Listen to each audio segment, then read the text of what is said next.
naturally, you're going to see consolidation in a declining industry. And there's overcapacity. Right. There's sales models that may not be as effective as they once were. So an industry that's going under or going through, some significant change, demographics, economics, consumer preferences, and the immediate sort of strategy by these two players, the number 2 and 3, is to consolidate. And I guess, we and our client are somewhat skeptical that's really going to work.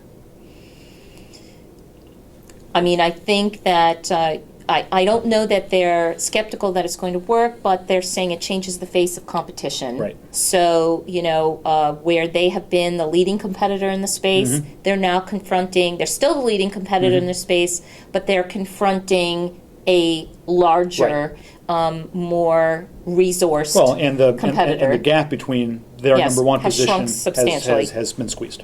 It's shrunk substantially, and I think based on the dynamics of that industry as they've described them to us, I think that they and we would be foolish not to think that consolidation will continue. Right. So, there's sort of a race to the bottom in a way.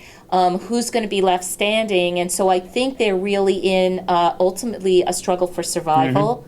So while the short-term objective for them is to understand, what are the near-term opportunities and threats that result from this one consolidation, they ultimately have to confront the longer-term issue of, as this continues to happen, what's our survival strategy? Right. And we're going to run a war game for them. And it's interesting that we're going to include the 2 and 3 competitor merger as an event in the war game. So we're going to try to simulate that event in this exercise and see what comes out of it. And I think from what they've shared with us so far, there are some perceptions or beliefs they have about this transaction among their two competitors that we'll see if they materialize. Right, when we they put it may to the or may test. not be valid. Right.